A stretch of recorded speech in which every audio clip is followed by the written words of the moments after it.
अस्सलामुअलैकुम नाज़रीन, मेहरान टीम में भली कार मां हां मुबशिर सोलंकी। सब खां पहिरीं हिकु नज़र हेडलाइन ते।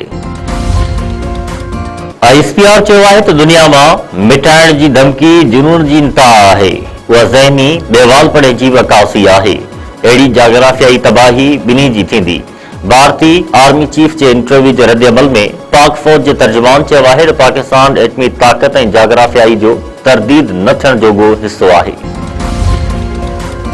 नवाज़ लीग अॻवान राणा सनावला चयो आहे त जॾहिं बि इतफ़ाक़ थियो 28 तरमीम आणींदासीं। नई आइनी तरमीम ते ॻाल्हि ॿोल थींदी रहंदी आहे। NSC पाणी विर्छ दिफ़ाई बजट ऐं ॿिया मामला हल तलब आहिनि। वोटर जी उमिरि वधाइण जी तजवीज़ बि आहे। फ़ैसिला इतफ़ाक़ राय सां थींदा। हिकु इंटरव्यू में राणा सनावला वधीक चयो आहे त बिलावल भुट्टो सही थो चवे त तरमीम बाबति अञा बाज़ाब्ता ॻाल्हि ॿोल न थी आहे, पर तकरारी मामलनि बाबति आगाह आहिनि। दिफ़ा जो ख़र्च रुगो वफ़ाक़ छो खणे, सूबनि खे बि हिसो ॾियणु घुर्जे। भारत पाणी रोके रहियो आहे, डेम ठाहिणु ज़रूरी आहे। तूफ़ान खां अॻु ख़ामोशी, डोनाल्ड ट्रंप जो नओं पैगाम। तस्वीर जारी करे छॾी। ईरान जो नालो वठण खां सवाइ धमकी। तस्वीर में डोनाल्ड ट्रंप खे सामूंडी जहाज़ ते बीठल ॾेखारियो वियो आहे। तस्वीर अंदरि पस मंज़र में ईरान जी ॿेड़ी बि नज़र अचे थी। अमरीकी सदर डोनाल्ड ट्रंप जी कैप पहिरीं हिकु ॿी तस्वीर विझारी। ईरान चयो आहे त हुर्मुज़ लाइ नओं मैकेनिज़म तयारु करे वरितो आहे। नओं निज़ाम जल्द पेश कंदासीं। ईरान जे तइ कयल रूटनि ते ट्रैफ़िक कंट्रोल थींदी। ताउन करण वापारी जहाज़ फ़ाइदो हासिल करे सघंदा। ईरान जे नेशनल सिक्योरिटी काउंसिल जे सरबराह इब्राहिम अज़ीज़ी चयो आहे त नए मैकेनिज़म तहत ख़ुसूसी ख़िदमतुनि जी फीस वरिती वेंदी। फ्रीडम जैकेट ऑपरेटर्स खे रस्तो न ॾींदासीं।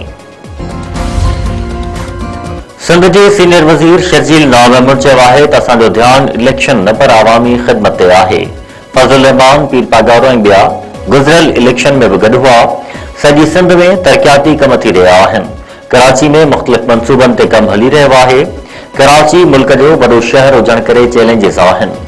रेड लाइन मंसूबे जे दौरे वक़्तु मीडिया सां ॻाल्हाईंदे शर्जील नाम वधीक चयो आहे त मंशियात जो नेटवर्क ख़तमु करणु सिंध हुकूमत जी तरजीह आहे।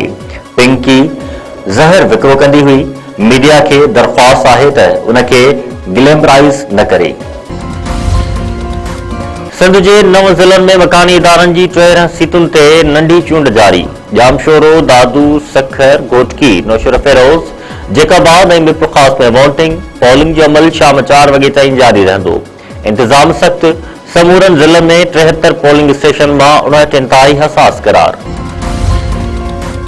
सराड़ी वेझो मामे खे क़त्ल कंदड़ जवाबदार जो झंग मां गोलियूं लॻियल लाश हथ। ॻोठ मुरीद ख़ान जमाली में 3 ॾींहं अॻु पीरसन शमसुद्दीन जमाली क़त्ल थियो हो। वाक़े में मुलविस जवाबदार मिस्री जमाली जो ॻोठ कुंभ लीमा भरिसां लाश मिलियो। पुलिस जो चवणु आहे त लाश जे भरिसां रिपीटर मिलियो आहे। वधीक जांच कई पई वञे। वगड़ में शोरूम मां चोरी ख़िलाफ़ मुतासिर ऐं शहरी रोडनि ते निकिरी आया। सवे माण्हुनि जो लाड़कानो इंडस हाईवे ते शामियाना हणी धरणो। मछरियल शहरनि पारां टायरनि खे बाहियूं। सिंध पंजाब जे शहरनि ॾांहुं ईंदड़ वेंदड़ ट्रैफ़िक मुअतल। अॻवाननि चयो आहे त शहर ऐं भर पासे बदअमनी वधी वई आहे। गुज़िरियल राति चोर शोरूम जा ताला तोड़े कार ऐं क़ीमती काग़ज़ चोरी करे विया आहिनि। चोरी थियल कार ऐं सामान जल्द वापसि कराए शहर ऐं भर पासे अमन बहाल कराए वञे।